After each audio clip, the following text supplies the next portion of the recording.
Olá, muito boa tarde para você que me acompanha aqui no NC News. Como eu disse, mesmo aos domingos nós também temos programação de jornalismo para você que nos acompanha aqui na programação do canal 10.2 na TV aberta e também pelo YouTube. Seja bem-vindo sempre. Mas hoje é dia 8 de março e eu começo falando do Dia Internacional da Mulher. Recebendo uma mulher que tem voz e que ecoa vozes de todas as mulheres do estado do Amazonas para o Brasil inteiro.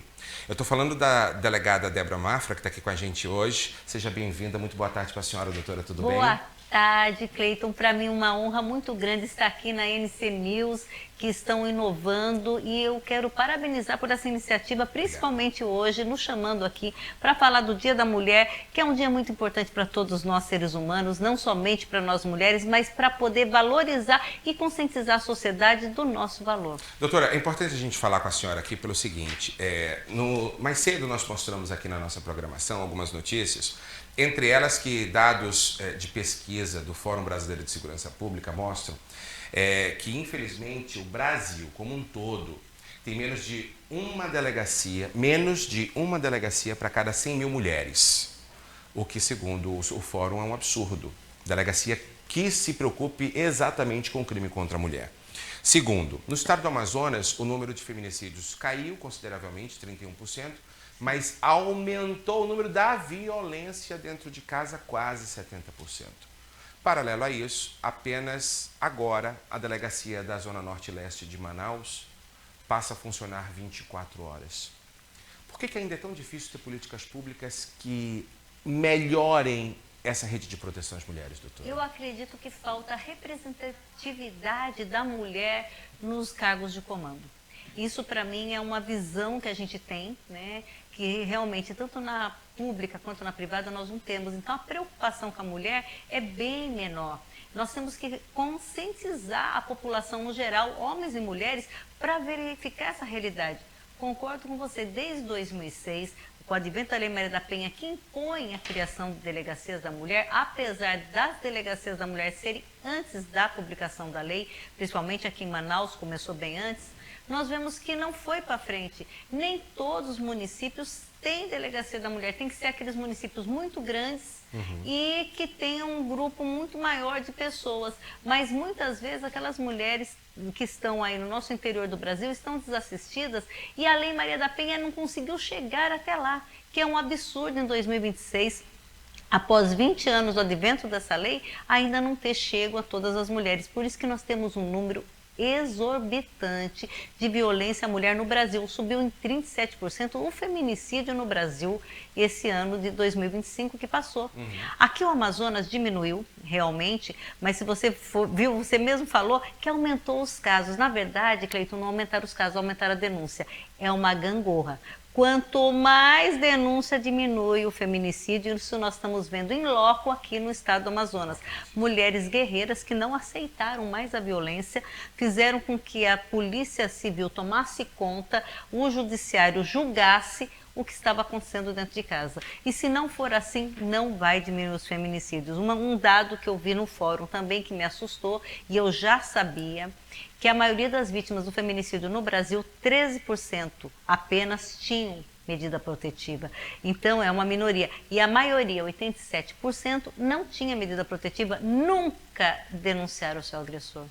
Então, vale a pena. Muita gente fala, um papel protege. Nós vemos, assim, na vida que protege sim, vendo pelas estatísticas que a minoria é que tinha medida protetiva de urgência. É importante a gente falar sobre tudo isso, a questão das políticas públicas, porque a que se deve? Hoje a mulher é maioria populacional e é maioria em eleitores.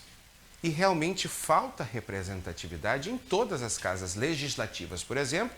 Não vou nem entrar na seara do executivo, né? O que está faltando hoje para que a mulher entenda o papel que ela tem também nesses debates, doutora? Então, aí que faz falta. A mulher ela tem que entender que nós temos que ter uma igualdade, uma isonomia, Um equilíbrio. Um equilíbrio. Votar em homens e mulheres. Eu acho que o homem tem que estar lá sim, mas no parlamento tem que ser 50%. A gente não pode deixar do jeito que está. Nós vemos hoje, aqui na nossa legislatura, que nós não temos nenhuma deputada federal no Amazonas. Exato. Temos somente 5 dentro da Assembleia Legislativa, dentro de 24 pessoas. Aqui também, aqui no Vereadores também, na Câmara Municipal, temos 3 vereadoras apenas, com um número enorme de homens. Então a gente percebe que falta ainda que a mulher se atente para isso, que a maioria delas são eleitoras, se atente a querer que nós tenhamos uma representatividade para ter mais política pública. Nós temos que já agradecer movimentos que fizeram ter o que nós já temos, mas poderíamos ter muito mais se tivéssemos representatividade tanto na parte pública quanto na parte privada. Privada, eu acredito até que a mulher já conseguiu destruir muitas barreiras, né? Sim. A mulher já conseguiu vencer muitos tabus, já conseguiu quebrar muita coisa. Agora, o público realmente ainda falta, até porque, querendo ou não, existe essa interferência do público no privado ainda, né? Sim. Porque o público tem ali a possibilidade de construir leis que o privado precisa seguir. É um exemplo. Sim. Mas, ainda além da questão da política, hoje, qual deve ser o comportamento de uma mulher que não quer simplesmente existir, ela quer participar desse debate? Qual é o primeiro passo de uma mulher que quer mudar a realidade, não só dela, mas das outras também? Olha, o primeiro passo é procurar, primeiro, instituições que trabalhem com isso, que ela pode ser membro dessa instituição, ser uma militante e conseguir ajudar outras mulheres. Outra, a partir dos partidos políticos também, que ela pode se filiar num partido político, ela pode vir até se candidatar e trabalhar de uma melhor forma. O que nós não podemos fazer é ficar caladas, esperando. Toda vez que tiver participação da mulher, a gente participar com a cabeça. Pensar direito, será que não é bom colocar um par meu lá? Numa votação, conselho tutelar também, temos votações de conselho tutelar, por que a mulher não participar? Não tem mais impedimentos para a mulher participar, o que falta é ela querer. Muitas mulheres, foi feito uma vez umas pesquisas, que mulheres não querem falar de esportes, de economia e de política. E isso tem que ser algo do passado, tem que desconstruir essas não vontades. É bom que a gente se interesse. Se você tem vontade de ir para o esporte, jogar futebol, jogue, nada te impede. Se você quer saber de economia, quer saber como guardar melhor um dinheiro para fazer com que ele cresça, é bom você também entender sobre isso. E política também, não é somente deixar na mão dos homens, que muitas vezes também os homens estão à frente porque estão se deixando ele ficar. A própria mulher se afasta e não quer continuar. Então hoje é um dia, 8 de março, para conclamar aquelas mulheres que sentem vontade de ir à frente, estudar, que tem muitas pessoas que deixaram de estudar. Eu mesmo comecei minha faculdade aos 30 anos. Então, isso não foi impedimento para eu me tornar uma delegada.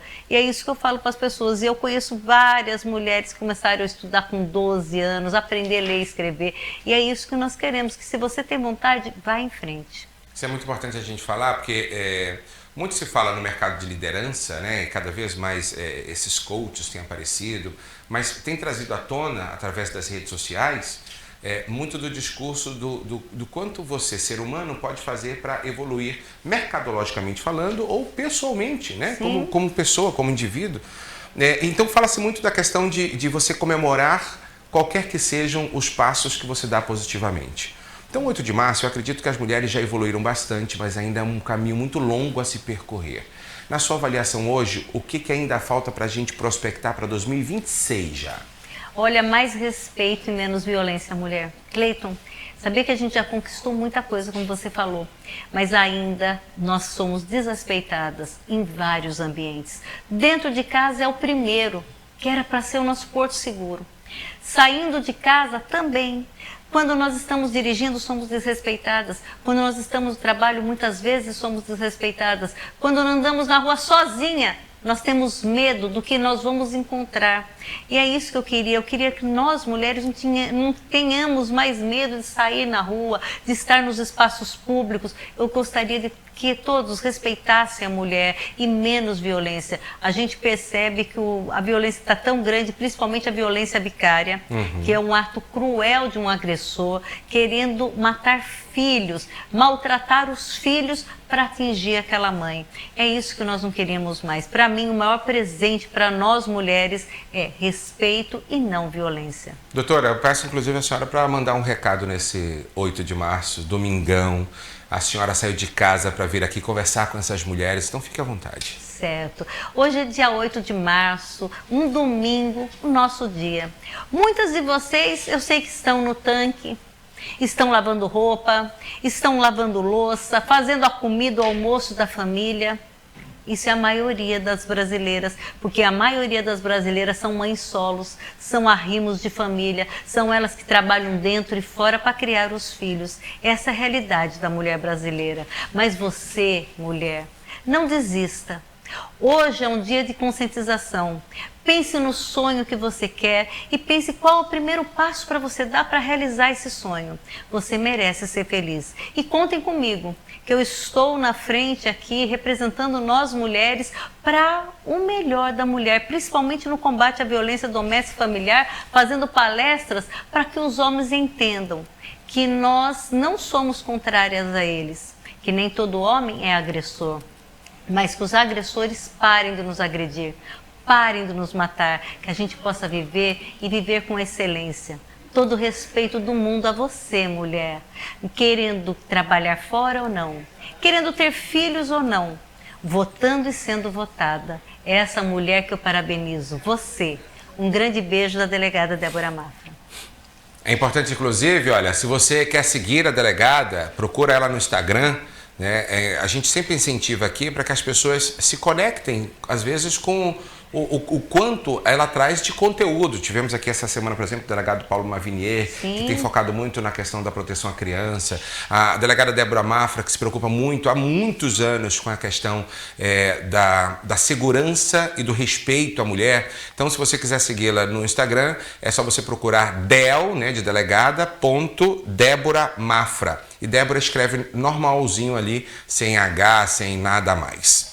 É isso, doutora? É isso mesmo. E eu também sempre converso com todo mundo que quiser orientação. É ali que é a comunicação comigo. Muito obrigada. Obrigada, bom domingo para a senhora. Obrigada. Meus amigos, eu vou trazer notícias agora de Manacapuru. Um homem agrediu a própria mãe. E detalhe é que existia medida protetiva para isso. Olha só. A prisão foi realizada pela Polícia Civil do Amazonas, por meio das delegacias interativa e especializada de Manacapuru. O suspeito de 29 anos foi preso em flagrante pelos crimes de tentativa de homicídio qualificado, lesão corporal dano, ameaça, injúria no contexto da violência doméstica e descumprimento de medida protetiva. Segundo a polícia, o caso aconteceu na manhã desta quinta-feira, na estrada Extramar, no bairro Novo Manacá, em Manacapuru. O homem teria ido até a casa da própria mãe, de 67 anos, onde iniciou uma discussão por motivo fútil. Durante o desentendimento, ele passou a ofender e a agredir a idosa. A DEP recebeu primeiro a denúncia dizendo que um homem de 29 anos havia agredido e ameaçado de morte a própria genitora, uma idosa de 67 anos. No decorrer da diligência, verificamos que esse homem havia descumprido também medidas protetivas que tinham em vigor a favor da ex-companheira. Também tinha tentado matar um vizinho de 19 anos e também agredido outras pessoas. E como ele estava nesse estado visivelmente agressivo naquele momento, quando a denúncia chegou aqui, de imediato, as duas equipes, tanto da Delegacia Especializada quanto do DIP, iniciaram as diligências que foram coordenadas pelo Dr. John Castilho na intenção de prendê-lo. A idosa também relatou à polícia que as agressões por parte do filho são recorrentes em dezembro do ano passado. Ele teria agredido a mãe com tapas e feito ameaças utilizando uma arma de fogo. Durante as investigações, os policiais também descobriram que o suspeito descumpriu uma medida protetiva contra a ex-companheira de 36 anos. No mesmo dia, ele teria procurado a mulher e feito novas ameaças de morte. Ainda segundo a polícia, no mesmo dia, o suspeito atacou um jovem de 19 anos com golpes de teçado nas proximidades do local. A vítima foi atingida na cabeça e nos punhos enquanto tentava se defender. O jovem foi socorrido e encaminhado para o atendimento médico. Testemunhas relataram que o homem aparentava estar sob efeitos de álcool e outras substâncias. Depois de cometer os crimes, o suspeito fugiu do local, mas após denúncia anônima, a Polícia Civil conseguiu localizar o homem no bairro Morada do Sol, aqui em Manacapuru. Ele foi preso e levado para a delegacia. Conseguimos lograr êxito em encontrá-lo na casa de um parente, no bairro Novo Manacá. Ele estava bastante agressivo, visível, tinha consumido bebida alcoólica e também entorpecentes, estava bastante agressivo, agrediu a mãe, tentou matar essa outra vítima de 19 anos. Efetuamos a sua prisão em flagrante, trouxemos para a delegacia. O homem foi autuado em flagrante por tentativa de homicídio qualificado por motivo fútil, lesão corporal, dano, ameaça e injúria no contexto da violência doméstica, além de descumprimento de medida protetiva. Ele permanece à disposição da Justiça. Pergunta dela lá, se eu agredir ela. Por que tu cortou o rapaz lá? Porque ele é talarico. Talarica, eu vou te contar. Olha, 11 horas e 32 minutos.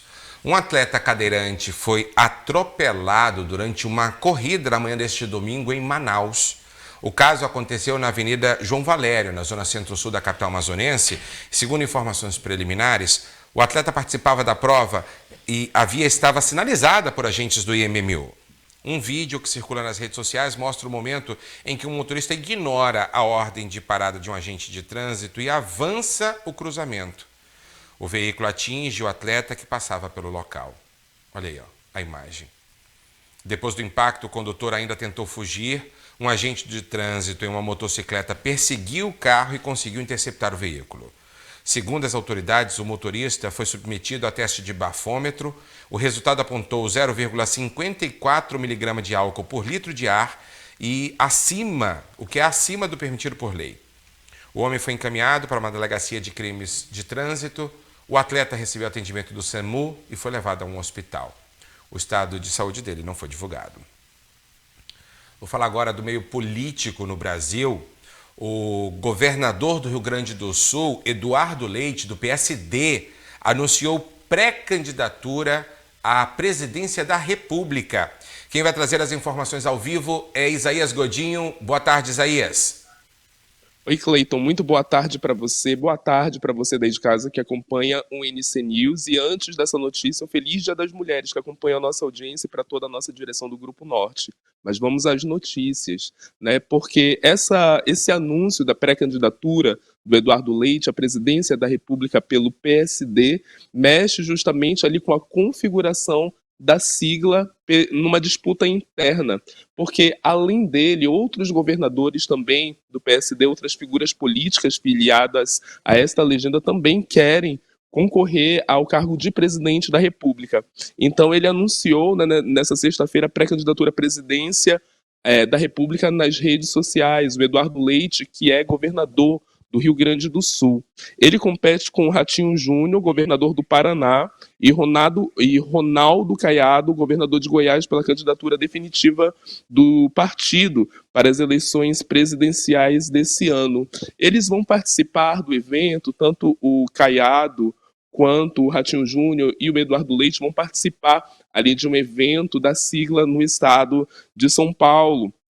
Né? E de acordo com a direção nacional da legenda, que fica a cargo de Gilberto Kassab, a definição do nome que vai concorrer ao cargo de presidente pelo PSD deve ser definido em abril desse ano, né? Que é quando iniciam de fato ali até mesmo a questão das propagandas eleitorais nos meios de comunicação. Nessa sexta, Ratinho Júnior também falou sobre esse cenário e disse que o grupo pretende atuar de forma conjunta, independentemente de quem for o escolhido para a disputa. Ele falou, inclusive, que deixa cargo até abril para se dedicar às eleições. Kassab tem anunciado filiações na janela partidária, como, por exemplo, 6 deputados estaduais de São Paulo que eram do PSDB vão para o PSD. A mudança vai deixar apenas 2 tucanos na Assembleia Legislativa que já sinalizam a intenção de deixar a sigla. Fontes do PSDB disseram que essa desidratação já era prevista por causa de uma mudança de perfil no partido que passa por uma reestruturação. Ainda assim, os tucanos pretendem filiar 2 deputados estaduais e 1 deputado federal durante a janela partidária. Então, há essa definição ainda, né, do nome que de fato vai concorrer pelo PSD nas eleições gerais. Lembrando também, Cleiton, que Eduardo Leite, o governador de Rio Grande do Sul, ele foi amplamente criticado, né, por conta ali do emprego, de recursos. Houve aquele desastre, né, que aconteceu no Rio Grande do Sul e foi alvo de várias críticas por conta justamente da falta de planejamento para o reparo no Estado. Né, o Ronaldo Caiado, o Eduardo Leite, ele pode contar com esse desgaste, né, durante essa disputa pela preferência dentro do PSD. O Ronaldo Caiado é um nome ali muito bem quisto, principalmente para as pessoas que defendem o agronegócio. Ele é um forte nome para a direita, né, que ele, governador de Goiás, ali ele tem essa bandeira bastante defendida por ele dentro ali do Congresso Nacional. Ele já participou também de várias comissões, de vários debates ali como governador de Goiás, defendendo essas pautas mais capitalistas, né? Então, o Ronaldo Caiado se sinaliza como um nome para disputar também pelo PSD. E a gente vai seguir acompanhando para saber a definição desse cenário até o mês de abril, que é a data que o Kassab deu para, enfim, a escolha do nome que vai representar o PSD nas eleições gerais pela corrida à presidência da República. Eu volto com você ao estúdio. E olha, gente, a defesa do banqueiro Daniel Vorcaro pediu ao Supremo Tribunal Federal acesso às perícias da Polícia Federal. A investigação faz parte da operação Compliance Zero, que apura fraudes no Banco Master. Segundo os advogados, o pedido foi feito em 14 de fevereiro. A defesa quer verificar a integridade dos dados extraídos de celulares e outros dispositivos do empresário. Os advogados afirmam que a análise independente é necessária para garantir transparência e respeito ao devido processo legal. E também demonstraram preocupação com o vazamento de conversas pessoais. Na sexta-feira, o ministro André Mendonça, relator do caso, determinou a abertura de inquérito na Polícia Federal para investigar o vazamento. Daniel Vorcaro foi preso novamente nesta semana, na terceira fase da operação. A investigação apura fraudes bilionárias que podem ter gerado prejuízo de até 47 bilhões de reais ao Fundo Garantidor de Créditos. E o senador Flávio Bolsonaro registrou um boletim de ocorrência depois de ser alvo de uma ameaça grave na internet. Uma postagem nas redes sociais sugeriu repetir com o senador o atentado sofrido pelo pai dele, Jair Bolsonaro, em 2018. Na época, o ex-presidente foi esfaqueado durante um ato de campanha em Juiz de Fora. O caso foi registrado na Polícia Civil do Distrito Federal, que tenta agora identificar o autor da publicação. A defesa do senador diz que a liberdade de expressão não pode ser confundida com incitação ao crime ou ameaça de morte. O senador pediu rigor na apuração e que o responsável seja punido logo. Este não é o primeiro caso de ataque a parlamentares na internet, o que vem preocupando as equipes de segurança em Brasília. A Polícia Federal também pode ser acionada para acompanhar o caso por se tratar de uma autoridade federal. O presidente Luiz Inácio Lula da Silva assinou medidas provisórias de apoio às vítimas das enchentes em Minas Gerais. As ações buscam garantir recursos para socorro e reconstrução nas áreas atingidas. Segundo o governo federal, as medidas prevêem repasses emergenciais e apoio a familiares a famílias que foram afetadas pelos temporais. As chuvas provocaram alagamentos, deslizamentos e danos em várias cidades do estado. Autoridades locais ainda fazem levantamento dos prejuízos. O governo federal informou que acompanha a situação e deve anunciar novas ações de assistência. Ainda falando do meio político, a proposta que quer acabar com a escala 6x1 no Brasil pode ter um impacto direto na vida das mulheres brasileiras. Estudos indicam que o fim do dia único de folga ajudaria a aliviar a chamada dupla jornada. Hoje, além das 44 horas de trabalho na semana, as mulheres dedicam em média 9 horas a mais que os homens nos afazeres domésticos. Especialistas ouvidos pela Agência Brasil dizem que a mudança daria mais tempo para o descanso, para os filhos e para os estudos. Exatamente como falou agora há pouco a delegada Débora Mafra aqui no estúdio, né? O projeto segue em discussão no Congresso Nacional e divide opiniões entre patrões e empregados. Para quem trabalha, a mudança é uma questão de saúde mental e justiça social. A expectativa é que o debate avance nas comissões na Câmara dos Deputados nos próximos meses. E nesse dia 8 de março, Dia Internacional da Mulher, os parlamentares do Amazonas ainda mostram desafios na representatividade feminina. Apenas 8 mulheres ocupam cadeiras na Assembleia Legislativa do Amazonas e na Câmara Municipal de Manaus. Quem traz mais detalhes é Isaías Godinho. Com você, Oi, Cleiton. Então, esta questão da representatividade feminina nas casas legislativas ainda é algo que chama a atenção.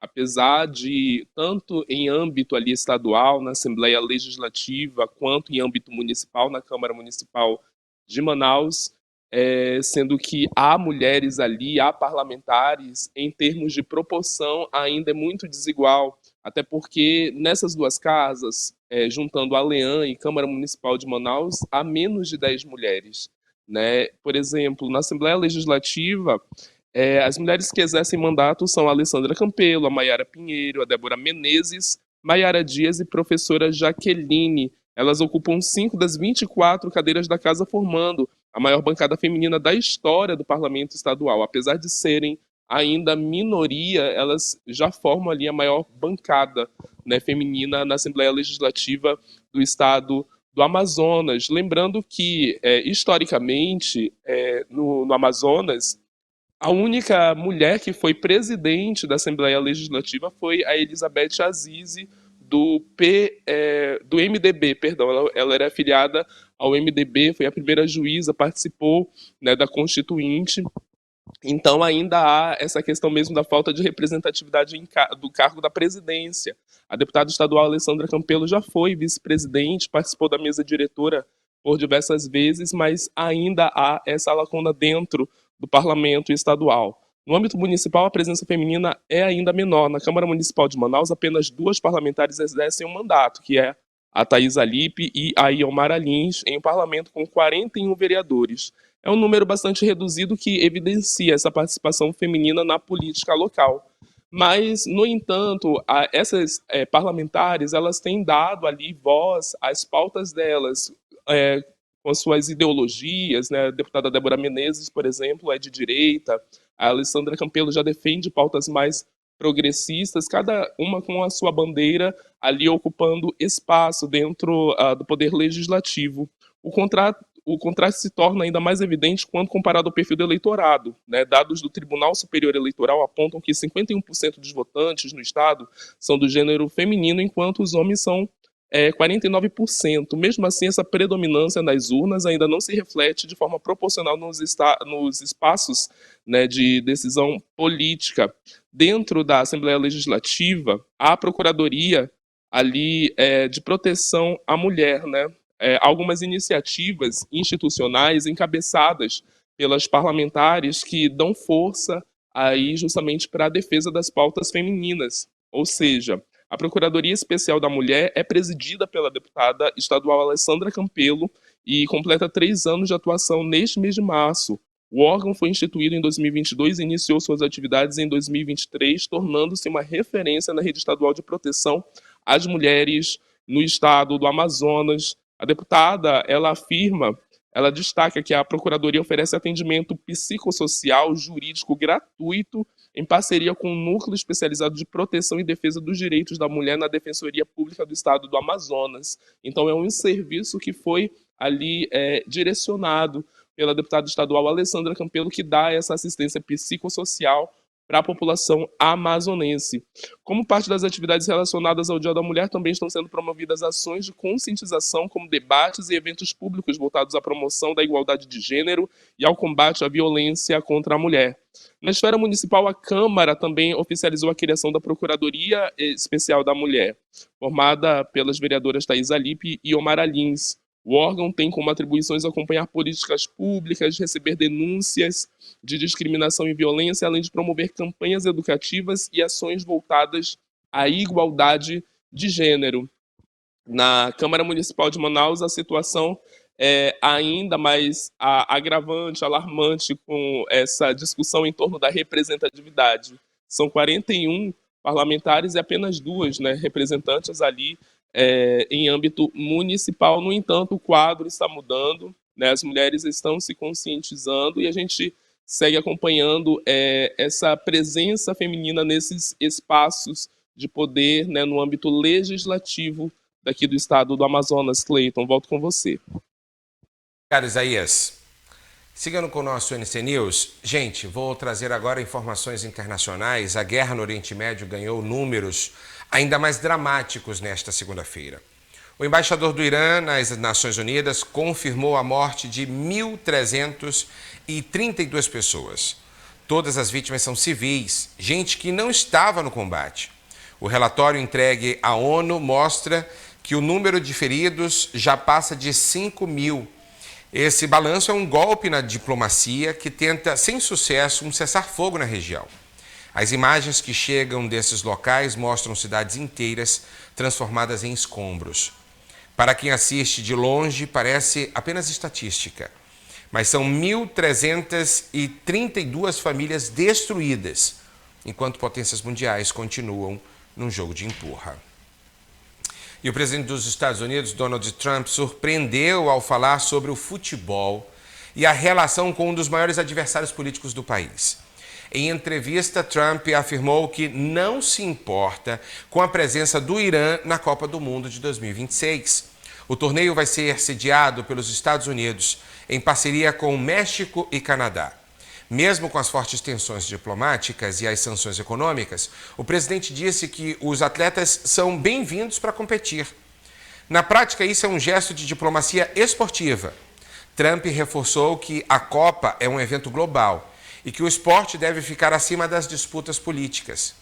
Para quem gosta de futebol, é um sinal de que o mundial, né, pode ser um ambiente de trégua, pelo menos dentro das 4 linhas. Agora resta saber se esse tom mais leve vai se repetir nas outras áreas da política externa americana. A gente segue de olho. Aqui no Amazonas, o IPAAM, o Instituto de Proteção Ambiental do Estado, fechou o cerco contra desmatamento ilegal no sul do Amazonas. Em uma operação no município de Humaitá, o órgão aplicou quase R$600 mil em multas. 115 hectares de terra foram bloqueados e embargados. Para você ter uma ideia do estrago, essa área é maior do que 115 campos de futebol destruídos. A fiscalização encontrou o corte raso de floresta nativa e queimadas sem qualquer autorização. Os responsáveis já foram identificados e as propriedades não podem mais realizar atividades econômicas até que a situação seja regularizada. A operação faz parte do plano para frear o avanço do desmatamento na região, que é conhecida como Arco do Desmatamento. Arco de Fogo, né? E olha, moradores de 7 bairros de Manaus precisam ficar atentos ao relógio nesta segunda-feira. A Amazonas Energia confirmou uma série de desligamentos programados para a manutenção da rede elétrica. A interrupção atinge pontos dos bairros Tarumã, Dom Pedro, São José, Cidade Nova, Alvorada, Adrianópolis e Distrito Industrial. Segundo a concessionária, o serviço é necessário para a troca de cabos e modernização do sistema. O desligamento começa em alguns pontos às 8 horas da manhã e pode durar até o fim da tarde. Para quem trabalha em casa ou tem comércio nessas áreas, o prejuízo é certo, se você não buscar outras alternativas, né? A recomendação é tirar os aparelhos eletrônicos da tomada para evitar queima na hora da volta da luz. Eu vou falar agora do uso do cinto de segurança, que continua sendo uma das principais medidas para reduzir mortes no trânsito. Em Campina Grande, na Paraíba, autoridades reforçam a importância do equipamento em todas as vias da cidade. Olha o trabalho que eles têm feito por lá. Este trecho da BR-230 é um dos mais perigosos da rodovia federal na Paraíba. Conhecido como a Curva de Galante, em Campina Grande, o trecho é perigoso nos 2 sentidos. Acidentes são comuns. A tecnologia de um carro até pode evitar que um acidente tenha consequências trágicas, mas conforme a Polícia Rodoviária Federal, o cinto de segurança não pode ser ignorado. A tecnologia avança, né? A gente vê que tem os airbags no veículo, tem os freios com ABS. tem os controles de estabilidade e tração dos veículos, mas nada é tão seguro, nada dá tanta segurança a quem está dentro do veículo como o cinto de segurança. E como você bem falou, o pessoal se acostumou já, quem vai nos bancos dianteiros ali, coloca o cinto de segurança, mas quem vai atrás, eu acho que cerca de 10%, 20% é que usa o cinto de segurança, né? E estudos comprovam que quem vai atrás sem o cinto, quando o veículo se envolve em algum sinistro, em algum acidente, ele é jogado para frente com cerca de 15 vezes o peso dele.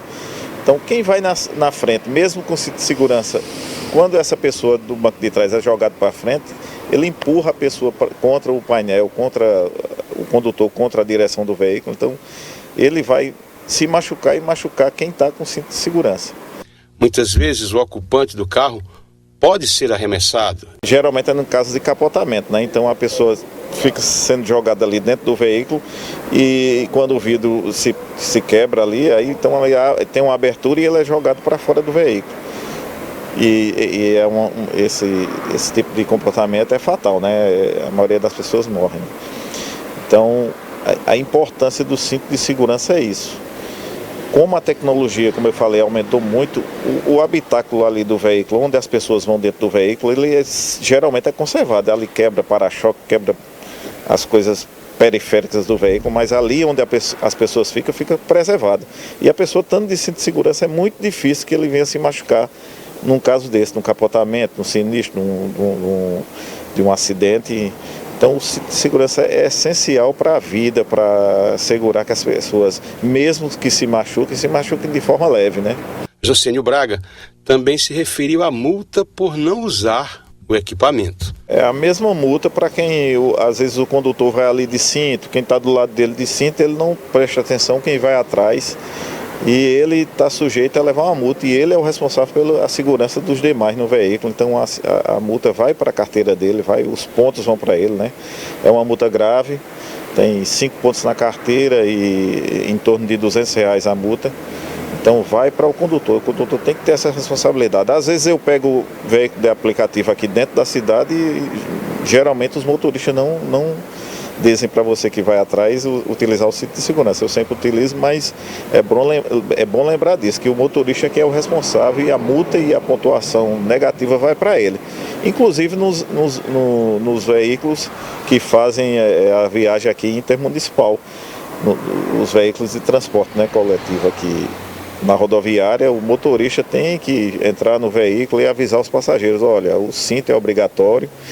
E se a polícia rodoviária, por acaso, me parar aqui na fiscalização, eu que sou o responsável. A multa vai para mim, não vai para a empresa, não.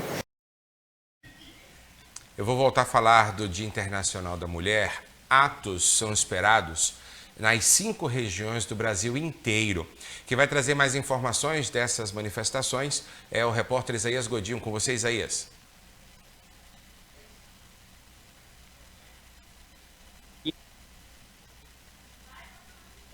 Manifestações em todo o Brasil. Quem está à frente dessas manifestações são algumas associações, como a Associação da Mulher Brasileira.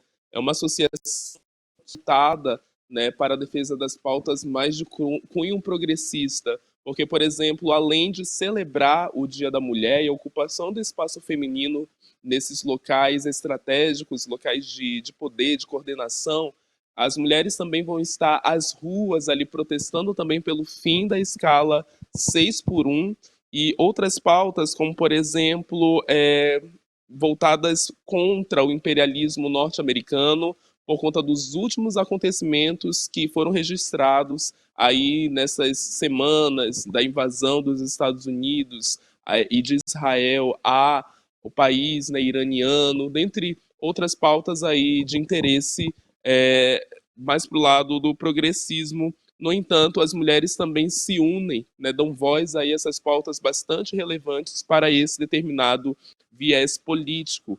Aqui no Amazonas, aqui em Manaus, a manifestação está agendada para acontecer 3 horas da tarde, ali na Praça da Polícia, no centro da capital. A gente está nesse domingo chuvoso, mas até lá a gente espera, né, que esteja raiando o sol para que haja realmente maior público para a defesa dessas pautas.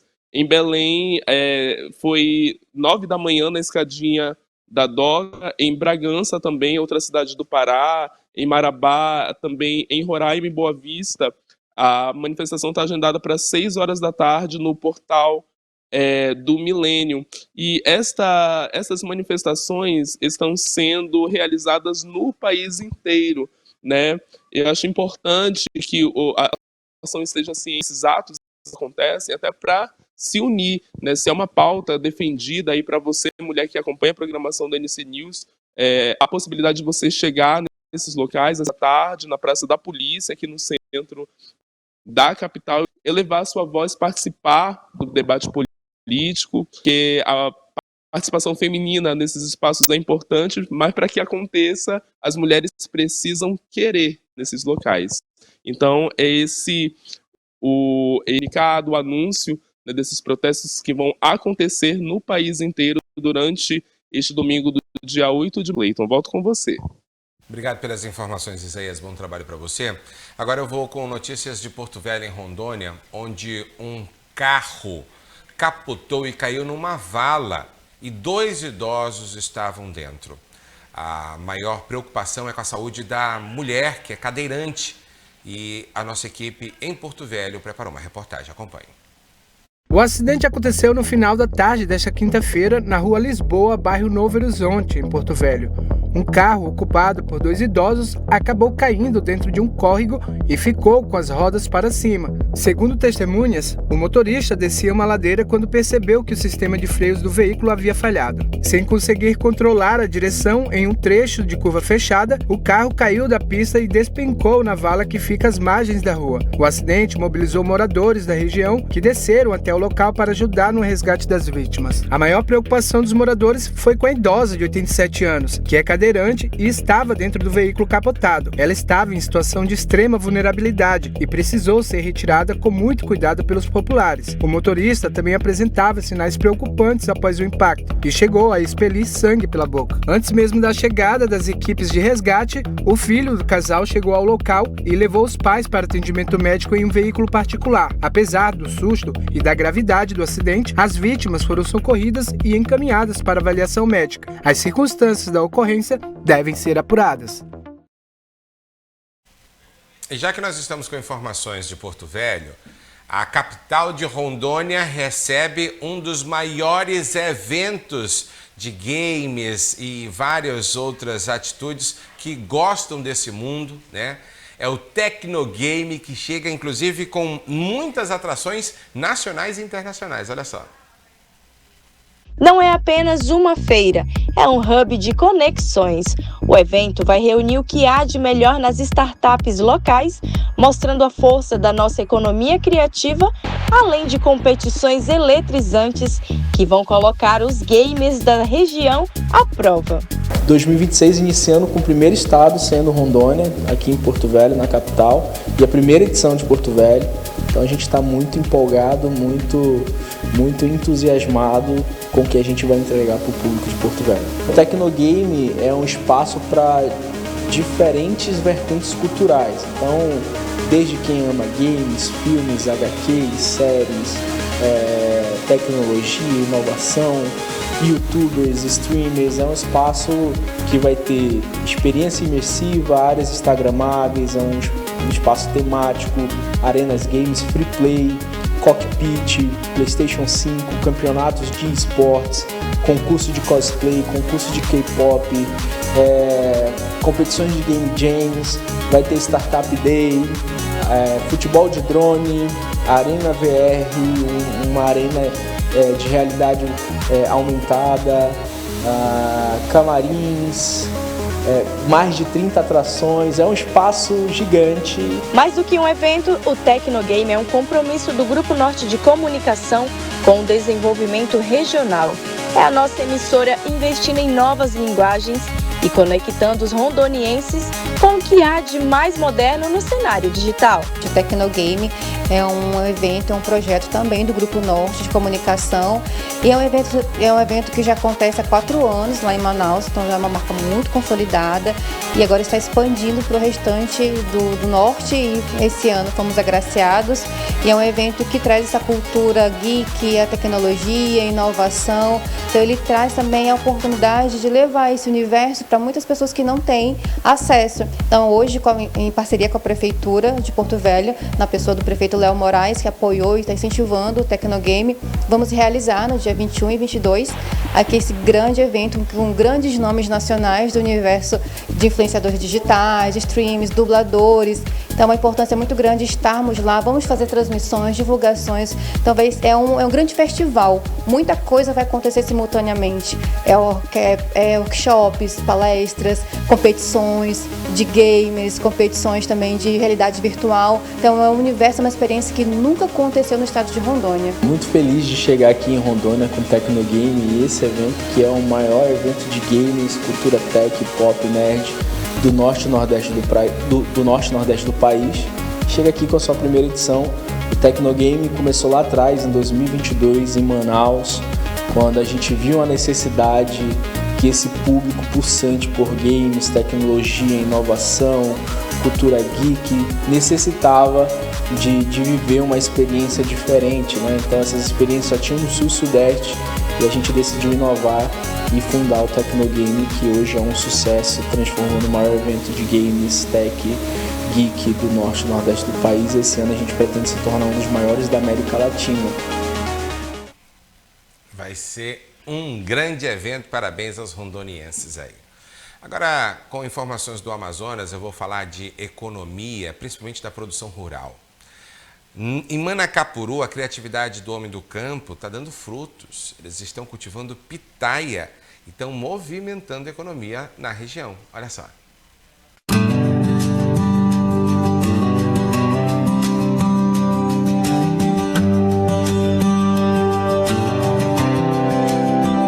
Pegamos a estrada pela M352 e seguimos pelo ramal da Viúva. Depois de quase 1h30 de viagem, chegamos à plantação de pitaia do Seu Francisco, na comunidade Grande Vitória, no quilômetro 18 da estrada de Novo Airão.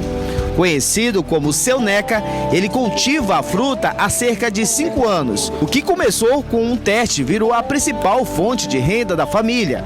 A pitaia, fruta exótica de sabor marcante e alto valor de mercado, tem ganhado espaço no mundo agro e consolida como alternativa rentável para a agricultura familiar.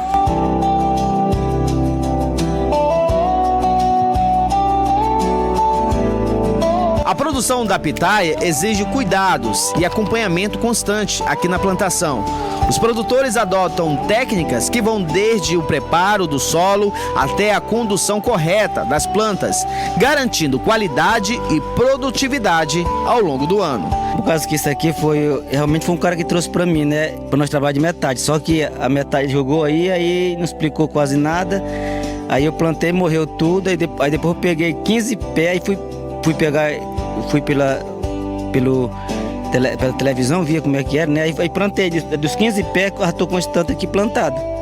E se fosse caso que pela causa o governo olhasse, eu tivesse menos para quem vendesse minha produção, já tinha muito, né? Mas tem na faixa de 1.000 e poucos pés já. O cultivo da pitaia demanda investimento em estrutura, sistema de irrigação e manejo adequado. Mesmo assim, o retorno financeiro e a possibilidade de diversificar a produção tem motivo cada vez mais agricultores a aderir à cultura.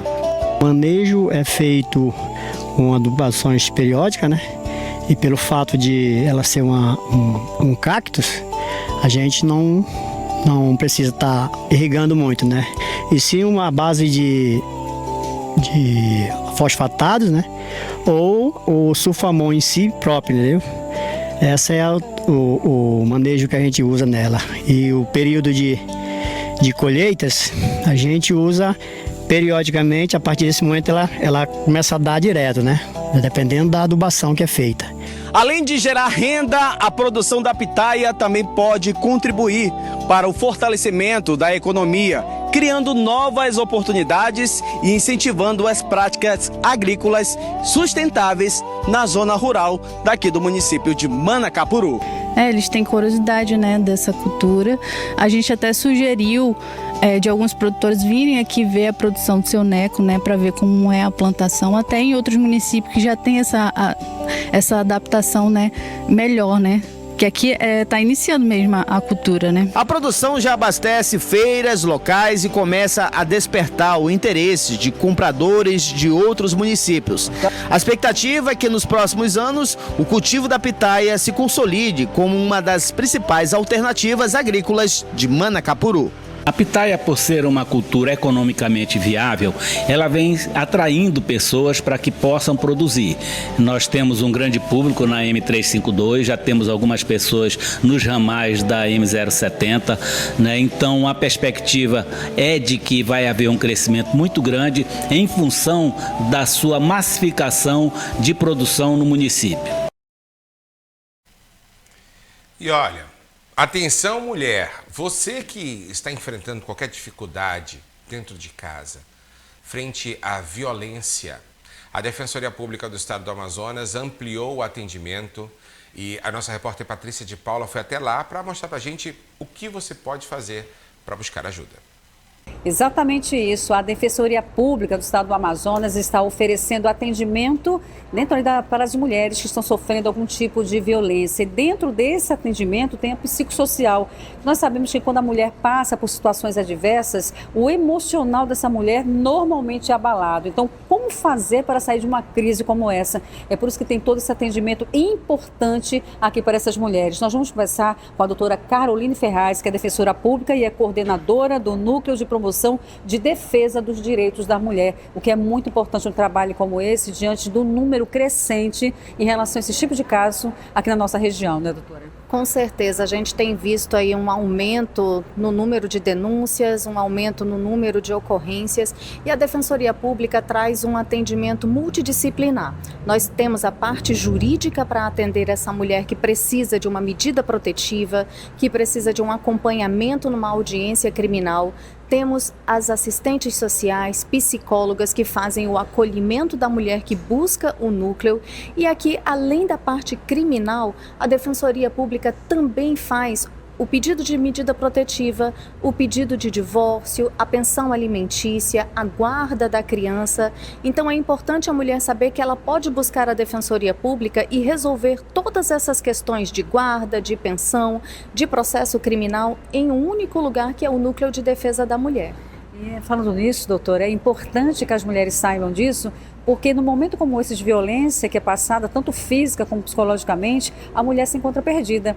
E ela acha que não vai ter esse acolhimento em alguns locais. Por exemplo, se procura logo a delegacia, que deve ser feito isso, procurar a delegacia, fazer os seus apontamentos ali com a delegada, pedir ali também a medida protetiva, só que não termina aí, porque tem os filhos, tem toda a vida, e aí também onde entra a Defensoria Pública nesse momento, né? Com certeza, e a gente também orienta que hoje a mulher também pode fazer o pedido de medida protetiva direto na Defensoria Pública. E muitas vezes ela não precisa ingressar com processo criminal, porque às vezes o que a mulher busca é que ele saia de casa, que ele pare de mandar mensagem, mas ela não quer fazer uma denúncia criminal, ela só quer que ele pare de incomodá-la. E nesse caso você pode buscar diretamente a Defensoria Pública, fazer o pedido da medida protetiva, independente deste processo criminal. E aqui na Defensoria, a nossa equipe é 100% feminina. Uma equipe que vai acolher, vai conversar, não vai julgar, vai orientar. Então, se você ainda não se sente preparada para fazer uma denúncia, mas você tem dúvidas, busque a Defensoria para que nós possamos lhe dar essas informações. E aí, com as informações, você vai tomar a decisão se é o momento certo ou não de realizar essa denúncia. A violência psicológica já é crime. Não espere chegar na violência física. As agressões, os xingamentos, a violência psicológica, a humilhação, isso já faz parte de um ciclo de violência que você precisa romper. Então busque informação, busque ajuda, você não está sozinha.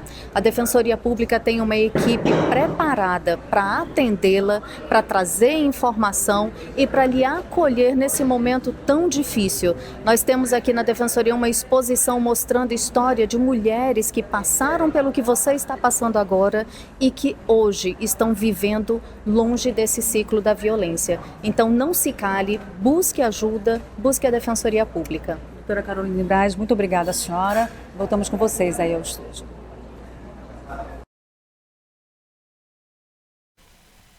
Obrigada, Patrícia, aí pelas informações. E olha, desde que o presidente Adem Araújo assumiu a presidência da Federação de Futebol, algumas categorias passaram a ter maior destaque dentro e fora de campo.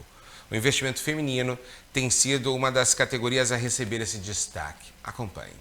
A Federação de Futebol do Acre vem investindo nas categorias de base, principalmente na competição feminina. O time Craques do Futuro, atual campeão acreano feminino sub-18 de 2025, foi confirmado como representante do estado no Campeonato Brasileiro Feminino sub-20 desta temporada. A indicação foi feita pela Federação de Futebol do Acre. Fernanda é uma das atletas e se diz confiante e não esconde a ansiedade. A gente fica muito feliz, né, e muito ansiosa também. A ansiedade está a 1000, porque é um jogo que a gente está esperando muito, é uma oportunidade única. Eu e todas as meninas, a gente quer jogar bem nesse primeiro jogo, se destacar para poder ter uma visibilidade para o time e também para a gente, para poder qualquer coisa ir para fora, assim, né, ser chamada. E a gente espera ter um bom jogo contra elas, que seja um jogo jogado realmente, que não seja fácil para elas e nem para a gente, né, que a gente sabe que não vai ser. E é isso. Bruna Araújo é acreana e passou uma temporada fora do estado jogando por um time de Santa Catarina.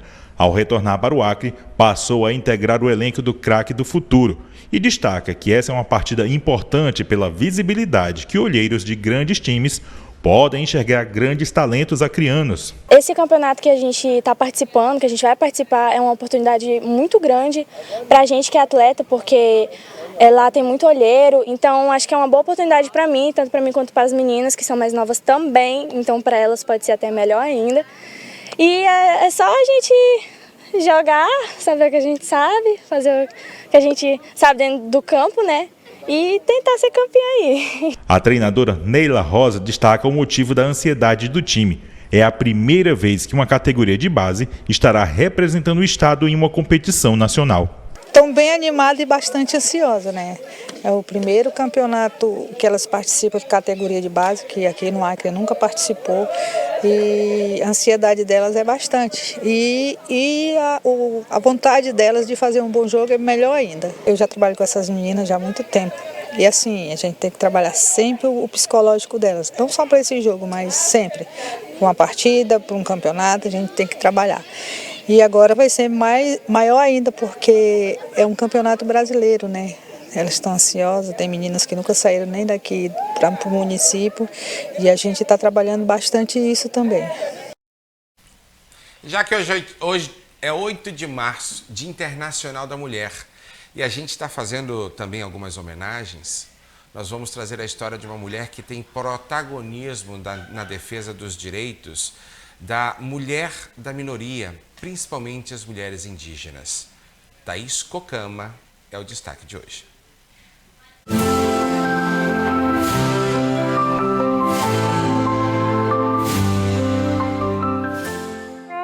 Quarachuirit, Masakatupi, Sakambaracurupukuna, Kambaracurupukuna, Sakumbari,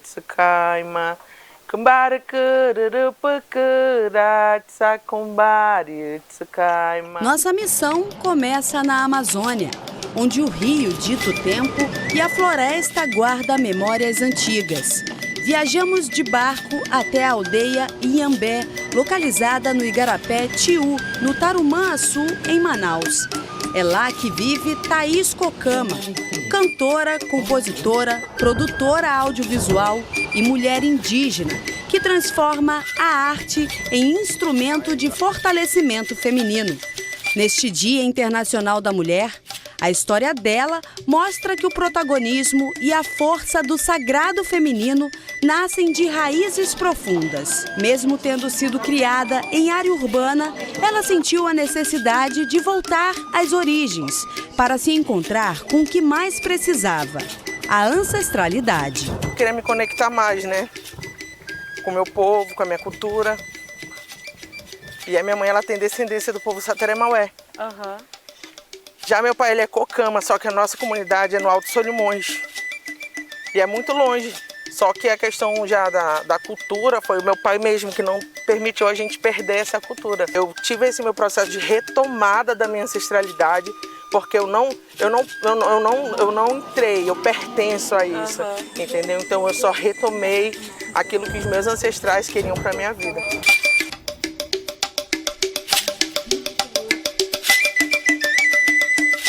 Thaís me conta que ser mulher indígena na Amazônia é enfrentar e resistir dentro e fora do território.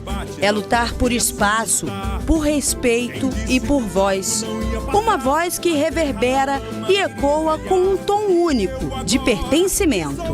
E todas as minhas composições eu tento incluir o que a gente passa diariamente. Como a Amazônia de Pé, que fala sobre estiagem, né? Quem disse que o rio ia secar, e o rio ele seca, né? Mas tem um momento que ele revive de novo e a gente vibra com essa energia. A Vidas Indígenas Importam relata mulheres indígenas, mulheres potentes que na época da pandemia se reuniram e cada uma lutou bravamente pelo seu povo, né? E a gente conseguiu aí ajudar bastante os nossos povos através, né, da nossa luta. E o meu recente trabalho também foi agora a floresta, que é da beira do rio, a Amazônia, que é da beira do rio, os povos indígenas, que é da beira do rio, os ribeirinhos, que são da beira do rio. Então eu tento introduzir, né, toda a minha vivência, toda a minha realidade dentro dessas composições. Tenho músicas prontas também que eu ainda não lancei. E o mais especial também agora é que nesse último trabalho eu canto, né? E eu nunca tinha cantado assim, gravado ainda algo, e eu fiquei muito feliz. Essas inspirações que a gente tem, né? A floresta, a nossa ancestralidade, o grafismo, as nossas lutas diariamente, e faz com que a gente faça esse trabalho e que saia um trabalho incrível e verdadeiro. A arte de Thaís Cocama não parou na música. Como produtora audiovisual, ela entendeu que contar histórias também é uma forma de proteger a própria origem e a de tantas outras etnias. Foi assim que nasceu a primeira sala de cinema indígena do Brasil, inaugurada no dia 1º de fevereiro de 2025. O Cine Aldeia transformou a aldeia Inhambé em um espaço de formação e protagonismo. Aqui, os jovens não são mais personagens vistos de fora. Eles são autores dos próprios roteiros. As crianças aqui sempre gostaram de filme, né? A gente quer assistir filme, a gente sempre vai às vezes no cinema, e nessa época não tinha como sair para ir no cinema. A gente teve a maior seca aí que aconteceu e dificultou a nossa saída da aldeia. A gente ficou isolado, e foi quando eu consegui escrever, idealizar, montei no projeto todo e meti a cara, né? Idealizar o primeiro cinema indígena, baseado só aqui nas nossas crianças. Eu não enxergava o futuro de ver assim, mas a gente tem cineastas indígenas, a gente tem diretores indígenas.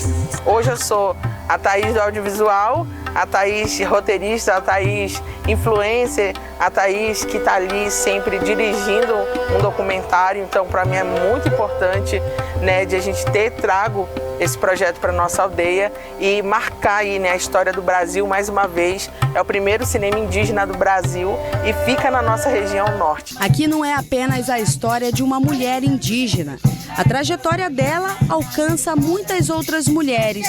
Mulheres que acordam com o sol para sustentar a casa e que enfrentam preconceito e discriminação em diversos caminhos. Caminhos que muitas vezes ficam marcados por toda uma vida. Marcas que nas mãos de Cocama comunicam diversos significados. Que essas mulheres possam acreditar nos seus potenciais, não desistir dos seus sonhos e permanecer na luta, porque não é fácil, mas também não é difícil. E se ela for, a vitória ela é certa. Então, fica essa mensagem, né, de não desistir e que a cada dia ela possa se empoderar mais. E agora eu vou ganhar de presente um grafismo, que é uma pintura do povo Cocama. Vamos lá?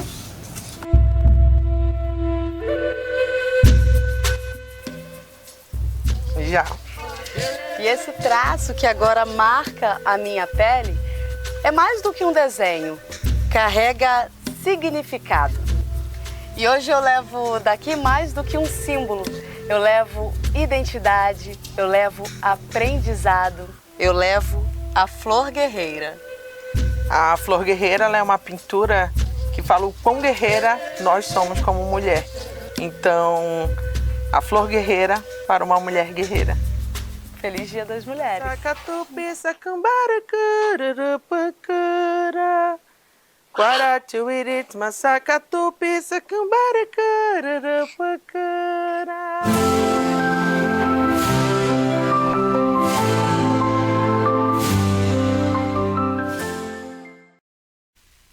E que esse Dia das Mulheres seja marcado de muitas homenagens e de pautas positivas. O NC News foi criado para dar voz à população do Norte e do Nordeste e principalmente informar o nosso povo com as notícias que a gente tem no cotidiano. Que as mulheres deixem de ser notícias negativas e passem a ser notícias positivas, como a história da Thaís Cocama, ou mulheres empreendedoras, mulheres que mudam a vida dos outros, mulheres que constroem uma sociedade junto aos homens e que a gente consiga ter cada vez mais harmonia e respeito daqui para frente. Uma boa tarde para você e até amanhã.